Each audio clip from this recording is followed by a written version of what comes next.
Hello everyone, welcome to my channel. সবাই কেমন আছেন? আশা করি সবাই খুব ভালো আছেন। তো আমরা কম বেশি সবাই কিন্তু ফেসবুক ইউজ করে থাকি এবং ফেসবুকে কিন্তু আমরা ভিডিও দেখে থাকি। তো ফেসবুকে ভিডিও দেখার সময় অনেক সময় দেখবেন আপনার ফেসবুকে নোংরা ভিডিওগুলো চলে আসতে পারে। তো এই নোংরা ভিডিওগুলো কীভাবে আপনার ফেসবুক থেকে পার্মানেন্টলি রিমুভ করবেন, তো আজকের এই ভিডিওতে দেখে দেব। তো তার জন্য না টেনে সম্পূর্ণ ভিডিওটি দেখতে হবে। আর ভিডিওটি শুরু করার আগে এখনও যারা আমার চ্যানেলটি সাবস্ক্রাইব করেনি, তো প্লিজ চ্যানেলটি সাবস্ক্রাইব করে পাশে থাকা বেল আইকনটি অন করে দিন। তো চলুন ভিডিওটি শুরু করা যাক। তো প্রথমে আপনারা ফেসবুকের অফিসিয়াল অ্যাপসটি ওপেন করে নেবেন।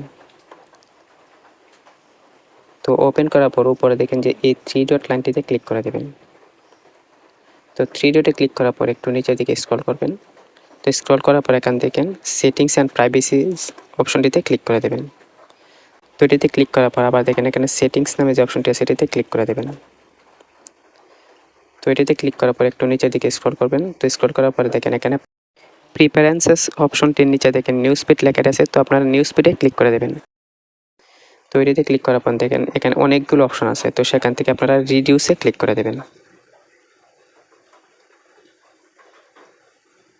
তো তারপর এরকম একটি ইন্টারফেস দেখতে পাবেন। দেখেন এখানে কিছু অপশন আছে, তো সেখান থেকে আপনারা সেনসিটিভ কন্টেন্টে ক্লিক করে দেবেন।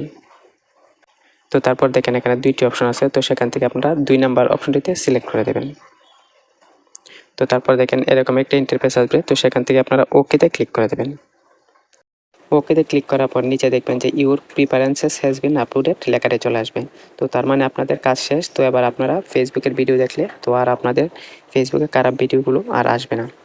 আজকের ভিডিওটি এ পর্যন্তই। আর ভিডিওটি যদি আপনার একটু উপকার আসে তো প্লিজ ভিডিওতে একটি লাইক দিয়ে যাবেন। Thank you.